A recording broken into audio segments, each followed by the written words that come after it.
ओ hello. जी साहब। इधर आओ।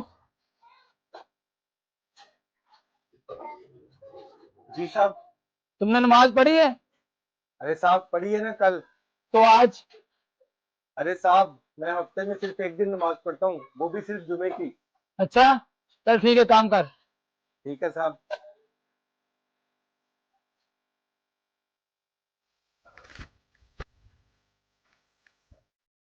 रुको। जी साहब। आज काम नहीं है। जी साहब।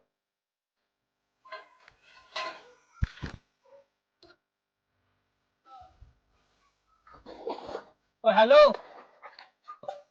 आज फिर काम नहीं है। जी साहब।